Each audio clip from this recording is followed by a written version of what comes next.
Welcome, everyone.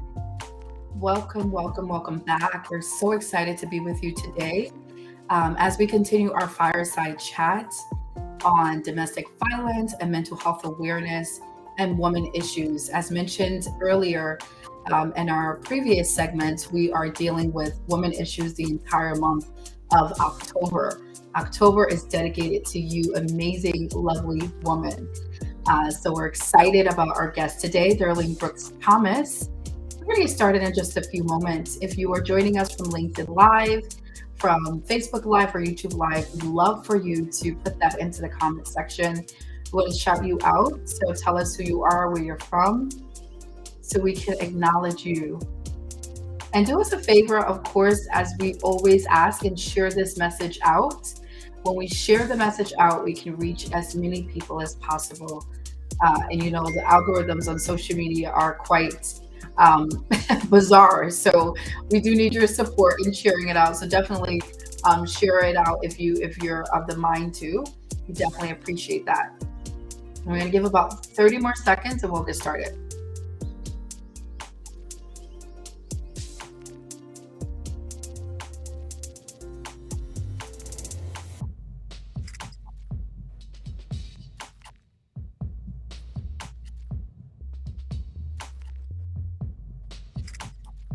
All right, let's get started. Again, welcome all of you. It is officially Tuesday, October 11th. For those that had the day off yesterday, I hope that you enjoyed your long weekend. And for those of you that were working like me, you probably didn't get much of a break. But we're so happy that you're sharing this time with us today, and you're sharing this space, whether you're tuning in from wherever you are, if you're tuning in on your lunch break, or if you're working through lunch and you're just listening, or maybe just listening to this later on. We definitely appreciate sharing this space with you. So we have Darlene Brooks Thomas with us today. She is our lovely guest for the next 30 minutes, and she's going to be speaking to us about the work that she's been doing, the great and amazing work she's been doing. I'm not going to tell her age, but I just can tell you she looks absolutely gorgeous, especially for her age, which she just told me in the studio a few moments ago. And I don't believe it, but nobody lies about that. You look so gorgeous. You look so gorgeous, Darlene. I mean, I don't even know. Thank you. You got to tell us your secrets later on of how you stay so beautiful. So let's formally introduce Darlene Brooks Thomas. She's the CEO of Motherlearned LLC, which is a parental coaching and consulting firm. Darlene has an incredible mixture of talent and experience in the worlds of entertainment, sports, and media. She's also an activist, a performance artist, and a media consultant. She interacts with nonprofits, business owners, filmmakers, television and theater producers, writers, and actors. Amazing. To target and meet their needs in various creative endeavors. Darlene considers her greatest accomplishment to be a mom to her four wonderful, gifted adult children. That is, I love that so much. She has a son who is a graduate of the University of California, her three daughters who are graduates of Fisk University, Columbia University, and Harvard University. That's super amazing. Congrats to your children, Darlene. And Darlene most recently authored a Mother's Manual, of course, which is available at Amazon.com. So definitely check out her book. It's an easy follow instruction book of 100 plus passages to advise, encourage, and uplift mothers to be better parents. A Mother's Manual offers simple advice on how to raise healthy, productive, well-balanced children in the face of today's challenges. That's super amazing. And so Darlene is also a certified crisis counselor to aid in the prevention of child abuse. And she is also a survivor of domestic violence. We are so privileged and honored to have you with us, Darlene. Welcome, and thank you so much for joining us today. Thank you for having me, Shanequa. This is my call of duty, so I was really answered, and I'm really happy to be here in service. Thank you. Thank you so much, Darlene. We appreciate that. I know we just read your bio, but it's always good to hear from your own words. Tell us about your story and just about your work. What sort of has inspired you over the years And to those that may not really know your work, maybe just expound a little more on that as well. Well, a lot of people don't know my work. Uh, kind of boots on the ground, and a lot of what I do on social media, because the work that I do is intimate, and I don't really, think it's everything that I do, because I work with everyone from small children here for a better chance. I prepare children for entry into elite private schools. I get calls, continuation schools, to help young mothers that may be in crisis, to get them settled in. So I'll be working with them one-on-one. Parents that are having issues with their adult kids, because this is a non-ending job, being a mother and a parent.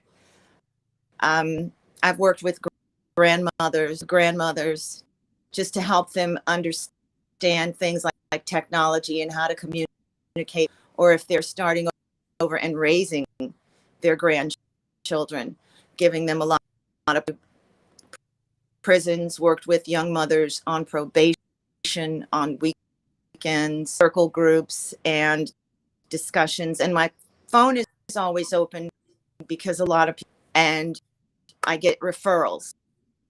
Call Darlene, or uh, usually wanting to start a lot of calls from people that are like, how do I get my kid into Harvard? And they're a senior. This is not where it starts. It starts very early. And work with Healthy Black Families in Berkeley. It's a nonprofit, and they do work right now, working really hard on helping people understand the importance of their vote, and explaining measures and how to vote in their faith. Pay attention to those things. I've worked in politics. So Motherlearned, I started the corporation to kind of be the umbrella, and Learned is Darlene. It's scrambled. Darlene Learned, and I thought that was appropriate, because I have learned so much. And I turned 62, so I have done a lot. I'm probably at like 7 or 9 of my 7 or 9 lives. I don't know. I just was telling your assistant, I just got of COVID, and it was so bad. I'm just really thankful that I'm here. Conversation, it's still out there. Please be careful. Please mask up. It is real, and I'm just doing what I'm called to do when I'm called to do it. And I work with my children as they, move into their careers. There's a singer. She won a Grammy last year, and I was managing her for a while. She just got a publishing deal, so I'm really happy about that. Congratulations. And her sister, my middle daughter, who's just turned 26, they're a year and 5 days apart. She has a show that she created that debuts on November 8th on a generational anxiety, a show that she created, that she hosts, and young people, and kind of interacting and talking about the generational, going over their careers. I'm so proud of her. So she's doing television. My Harvard is just moved to London, so I had to go. And she's a film major, kind of doing everything that their father and I did, but taking it to another level. My son is working right now, and working for the government. So I'm really proud of him. I have 2 bonus things, and I'm always here for them. I like to try to balance my life, balance your life. And, my family time is very, very important to me, which is why I just feel like, I have to understand the stages of when my children were young. I changed my hours. I told my boss at 7 a.m, and I'm going to be leaving at 3 because I was recently divorced and I'm coming home to an empty house or going to after school care anymore. So You definitely, I am sorry to interrupt you, given up so much information about your work and all the things that you have been doing, Darlene. I just wanted to highlight a few of the things that you mentioned. I think a lot of what really resonated and spoke to me is your experience and your calling as a mother. And I think just the way in which you've been able to raise your children. And I'm sure going through very unfortunate circumstances and things in life. Despite that, you've been able to provide this amazing holistic life for your kids, not just for yours, but now you're being sought after as this example and as role model as to what a mother should look like. And you're raising up the next generation of mothers that need to see people like you. And I think that's so profound. I mean, can you tell us a little bit about what inspired your journey? What a little bit about your story? I know that you're a survivor of domestic violence. We can speak a little bit about how that story has impacted you. We'd love to hear that as well.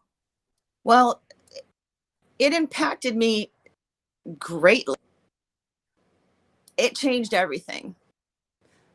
It changed everything because I stress to everyone, it doesn't matter what your circumstances are experiencing, your children are experiencing that too. So I had to take them through that stressful, tumultuous part of our lives. And that was this year. So to see what we do, the change, it changes everything. Going through poverty, domestic violence just is like a complete torn knife. It implodes your family and it changes everything. Which is what I advise, is to leave, because there's really nothing you can do another person. You really have to focus on you. And my boss at the time, told him, I confided in him. I was working for a large production company in Chicago going on. And he told me, he said, Darlene, you have to understand what will come for you to stop the destiny of your children. And that's because children don't ask to come here.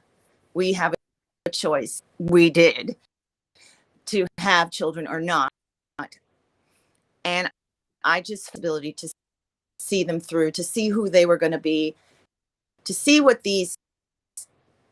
was this coming against me? Why was this happening to us? And I knew we're very, very special. The blessing in it all is that over the healing that we've gotten, because we all did therapy together. We all had therapy after and still, and we believe in that. And including their father, a blended family again, because we all worked on. And it was very difficult, because the hardest thing to do is to look. And I learned that, an elder who worked with Reverend Jesse Jackson, and I asked her, saw a plaque on her wall, and it said she was doing of Chicago, the state of Illinois and Chicago for domestic violence. I said, what do you think of going through domestic violence? And she said, that woman needs, and she's absolutely right. And that's what I did. It's like, do you think you deserve?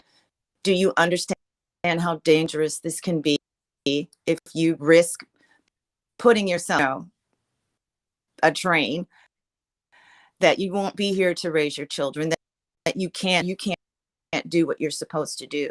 So I left. Darlene, I And apologize. Go ahead. Don't apologize. Just break in, because I can go on and on. Yeah, there are things that you're saying that are really important, and yes, you have such a gift of speaking. But I wanted, you talked about the children, the impact of domestic violence on kids, and we talked about in our last segment last week. We actually highlighted the impact of domestic violence on kids and we focused more on the physiological abuse and psychological abuse versus just physical abuse. But I know that from what I can recall through your story and your testimony, you sustained a very horrific domestic violence, physical abuse relationship. Is that correct? It was, we were married for over 10 years, but it was a gradual. Then, it got to a point where when it became physical the second time, I was like, okay, I can't do this, because this is, because it raised in that kind of environment. I wasn't subject myself to that. So when I went to the shelter and I heard the other women's stories, tragic, very brutal, set in the front yard with water hoses and things like that, tied up, held, kidnapped, all of that. I was blessed to have gotten go any further, because I didn't even think about anything. I thought, and you could be gone. So I'm not going to sit there and have a war in my. I just removed myself and my children so that we could all heal, and we pray every day and every night. And can you talk a little more about that, Darlene? You said that a very crucial piece, and that was you set aside specific remedies for healing for you and your children. There are women and maybe even men right now that are watching that may have gone through domestic violence and may have experienced and sustained it, or maybe in it right now with children, and may have never sought help. And their kids may have been impacted greatly, and there may even be acting out in school and other environments. What can you tell those parents that are watching right now that may have gone through or may even be in a domestic violence relationship, and their children are witnessing and a part and seeing this firsthand? I can tell them that absolutely it's going to impact their children for the rest of their lives. Do not seek help. I'm a woman, and I'm talking about the man. I don't know, I'm not the abuser, the abused, the leaver or the levy is in divorce court. They both have issues, usually stigma, and your children are being impacted, and they are building up this trauma to the point that will either be repeated. And that's why I work on breaking generational cycles in our own family first, but escape the trauma that comes on you. If you do not get help and going into your cells, it's making you sick. It's causing you. It's doing the same thing to your children. I've often said that children that act out and having issues at home, and children that act out at home are often having issues. You have to pay very close attention to that. But to ignore it, it's not going to make it go away. And if you stay, it's more than likely going to start, usually verbally, emotionally. It's a breaking down, and then it becomes an explosion, and it becomes into physical. But emotional abuse is very traumatizing. Financial abuse, manipulation, and words that you say are very, very important, and they sting and they hurt. Be very careful of the words that come out of your mouth, and the things that you say to your children. Them, we're given these human babies to and grow them up, and we're responsible for them in every way, in their safety, their mental health, their physical health, their spiritual health, and that's our responsibility. So if we're not well, and if we're not safe spiritually, connected, then what our children are going to be left with that we are given charge to? I'm so glad we finally have a mental health awareness month, a year, every day, because it's everything. And there's an intersection between mental violence, because most of the people that commit violence, tolerate violence, are mentally unwell, and solely stemming from their childhood. Yeah. Can you talk a little bit about what was it like when you first went for help? And I admire your story and your strength and your resilience to be able to seek help. Not everyone has the ability to do that. Not everyone does that, but the fact that you were able to seek spiritual and mental health um, support, what was it like for you and for your children when you went to seek help? What was that experience like for you? Well, the first thing I did, and the first to call the domestic violence hotline number, because that's where you're going to get a lot of times you don't understand what's happening. You think, oh, well, it's not that bad. But they can explain to you and just tell you the truth about it. It's wrong. It's illegal. It's dangerous, and they can help you to find safety for you and your kids. I had a friend who is an actor. When I moved to Atlanta, he took me to a church that he belonged to, and they had an overcomer. I went to church on Sundays, and my children and I went to overcomers on Monday classes that were age appropriate for each of them, because my son with me, I sent him to live with his father, and then when we got to Atlanta, he came to live with us. They were all at different stages, and my daughter was 3 years old. My youngest, 12, 13 years old, to handle.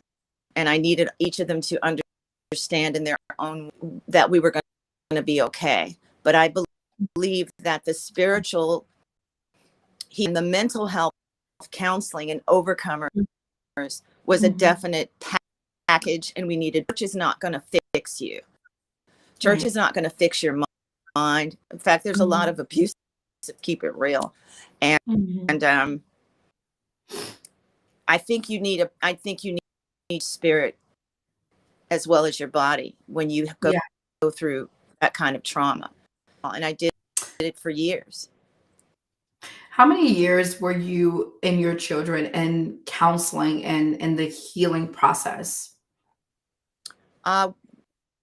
Well, counting, we are still in therapy for different reasons. I always remind them, some things they call me pretty much every day.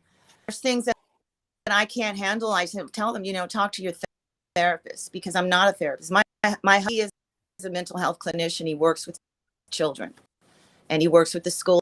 He's a suicide prevention. He's been doing this work for a long time. He has 3 degrees, and that's what he gets. But we really do focus a lot on our mental health and mental wellness, and say it's an open discussion discussion with all 6 of our kids, and they're all an ongoing process. When I first, 20 years ago, I went into church and therapy for almost 3 years. So, and then have to go back. I mean, periodically you do. And I have PTSD, and I could not escape that. I didn't know what it was, but then when I was diagnosed, then I had to, this had to be an ongoing healing process for me. And at this point in my life, I will. And it sounds like, exactly what you said is it's a healing journey. It's a healing process. When you first went for help, you and your kids, I love that you sought the spiritual support and the mental health support at the same time. And then you said you were in that for at least 3 years, and then you left and you went back, but it's that ongoing healing journey. And I think that really speaks to the detrimental effects of domestic violence, that it's a process, it's a journey, and everyone's journey is different, everyone's process is different, right? So it's never too long or too short. It's really up to how that person processes and deals with the trauma. And so I think it's so commendable that you have created a culture within your own family, your immediate family, to talk about wellness and mental health and to normalize it. I think that's one of the things that's so important to do, that we are really lacking in today in our society, whether in church or whether outside of church, whether in community or political environments. We don't normalize mental health challenges enough. We see it as something that's horrible or shameful, or how dare you, right? The blame is placed on the individual with the challenges. But if we can start to destigmatize and really normalize this, many people can get the help that they need. Many mothers like you, Darlene, can go for help. Many mothers can talk, and fathers talk to their child about mental health, about not only their mental health, but also creating a home environment where kids feel empowered to speak up when they're going through things. And so, I mean, I think it's so commendable what you've been able to do. Your work, your activism is a testament to what it looks like to really come and rise above this, and to really take that and to use it for purpose. Thank you for the work that you do. Thank you. And thank you for the work that you do. And I want to say this too, as I heard something recently, and I know this is common. A lot of people, kinds of serious issues, they talk to their friends, and that's, friends, family are good for one thing, but you really do need to every resource that is trained and understands this, from legal. And I have to still commend the DeKalb County departments. I have friends there, and the courts that are really stopping the violence in the homes, but always have the right answers. And friends are really not equipped and save you. Family doesn't always understand. I mean, my family was like, oh, what a perfect, beautiful family. So I just had to do this without, telling them, because I did me from what I knew was wrong. When people have come to me, women have come to me, and they're like, said, first call the DV hotline, and then do what they tell you, to be a participant in a crime going on in your home, telling you what to do. Stay, you're doing yourself and your family. So, a lot of women are in prison because they try to defend themselves. It's hard to leave, but that's really, to me, the only way to harm and your children. And the sooner you do, because, people are not going to see their own sickness and the harm that the help that they need. Yeah. It's so true and so powerful. And I know we're coming to a close right now, but hearing your story, I think just as a mother, it's so powerful to know that you did everything that you can to not just save yourself, but to save your kids. I think just that in itself is really, really transformative. I'm wondering if there is any advice that you can leave with parents that are watching that may be on a cusp of trying to get help, but may not necessarily know how to, or may not know the first step to take. Can you give some advice to those parents? Well, the first is, again, to call the domestic violence hotline, the national hotline, go to someone else's phone or from someone else's computer, and do it safe. Feel afraid or ashamed or guilty about asking the questions. Just ask the questions. They have professionals on the hotline 24 hours a day, 7 days to help you in so many ways I cannot even explain. And don't try to fix your partner, because that's not really to save yourself. I believe in God first, then self, uh, and your children. Your partner has to be. You can't, if you can't make somebody do something. You only have dominion over your own. Go call the hotline and speak to someone who's equipped to help you. That's just step one, period.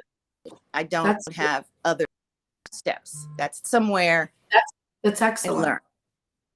That's excellent. And one of the things, the excellent advice, one of the things you said, I want to lift that up as we close, is don't try to fix and help your partner. That is good advice. I think women oftentimes try to fix and try to help and try to be there when that partner really needs to get the help they need on. Really, they need to be able to advocate to get that help. They have to come to the terms themselves. Otherwise, it's going to be a cycle. So, Darlene, you are such a role model, and I celebrate you today and all of your giftedness and all that you do. I'm excited about the work, and I'm looking forward to bringing you back. Hopefully, you'll be in studio with us. We'll be launching in-person podcasts in ATL shortly. So hopefully, we can bring you on as a guest in person. Absolutely. You call me, I'll be there. Thank you, Shanequa. Awesome. Thank you for your Well, everyone, yes, thank you, Darlene. Thank you so much. Everyone, Darlene Brooks Thomas, you can find her book on Amazon.com. We'll put her information up on the screen in just a second. If you want to reach out to Darlene, she's an activist. She has her own business of several companies, well sought after. So I really encourage you to look her up. You can also follow her on Facebook at Darlene Brooks. Darlene, thank you so much for being with us. Thank you all for watching. And we'll see you on Thursday for a very special segment. This Thursday, we'll be dissecting and debriefing the recently ran New York One segment that went live and aired yesterday, Monday, October 10th, for World Mental Health Day. We'll be bringing a guest on, and we'll be talking about that segment. So don't miss Thursday at 12:30. We appreciate all of you, and we look forward to seeing you on Thursday. Thank you all for sharing this space, and stay safe, everyone. Thank you. God bless you.